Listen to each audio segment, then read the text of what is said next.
We love the Flare universe, and you should too. With so many new villains and superheroes being brought into Arrow, Flash, Vixen, and the Legends of Tomorrow, and the possibility of Supergirl joining this universe, which would finally acknowledge the existence of Superman, who else do we want on this television show, and why?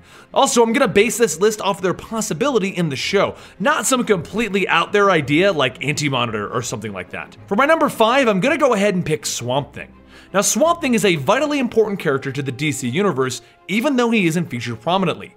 You see, Swamp Thing is the avatar of green and is connected to all plant life in the universe. Now, this isn't a far out there idea because we are getting Vixen, and while they'll probably give us a lame excuse for her powers, the truth is that her amulet allows her to connect to the red. The red is all of the animal life. While it might be rough to pull off Swamp Thing in The Flash and the Arrow because they're live action, we could very easily get him into the Vixen cartoon, and he could play a very important key element in that series as the red and the green battle it out for a little while until eventually teaming up to fight the Rot. He would be an awesome surprise character to bring into this world. Number 4 is Booster Gold. Now, unlike Swamp Thing, Booster Gold wouldn't be that difficult to pull off because it's just a guy in a flashy costume. But the character Rip Hunter is actually Booster Gold's son. The difference between them is that Rip Hunter is a guardian of time, while Booster Gold is typically trying to learn how to do that. The timelines are all kinds of wibbly wobbly, so basically Rip Hunter is from the end of Booster Gold's life, while most of the time the Booster Golds that we follow are at the start of their journey. So it's like a young Booster Gold teaming up with his son who's now fully grown. It's kind of weird. But we could very easily bring Booster Gold in as comic relief, trying to learn how to be a hero and how to be a time master. If the Legends of Tomorrow pans out well, I could completely see a spin-off starring Rip Hunter and Booster Gold. Number 3 is Batgirl. Now, we all know that Arrow is pretty much Green Arrow living Batman's life. That's fine. But if we did officially cross Supergirl into the Flare universe, that would establish Superman as existing. And if we establish Superman, it wouldn't be very difficult to establish that we also have a Batman and a Wonder Woman in this universe. Now, I highly doubt that we will ever get a Batman and Superman show because they're being saved for the big screen. But that doesn't mean that we couldn't get their supporting cast as proven by Supergirl. So why not Batgirl? The Robins are pretty closely linked to Batman, so working them into the Flare universe would just be kind of weird. But Batgirl has always kind of stood off on her own. We could even have Batman relaying messages to her and her trying to find her way in a new city away from Gotham. Say Star City or Central City? Number 2 is Aquaman.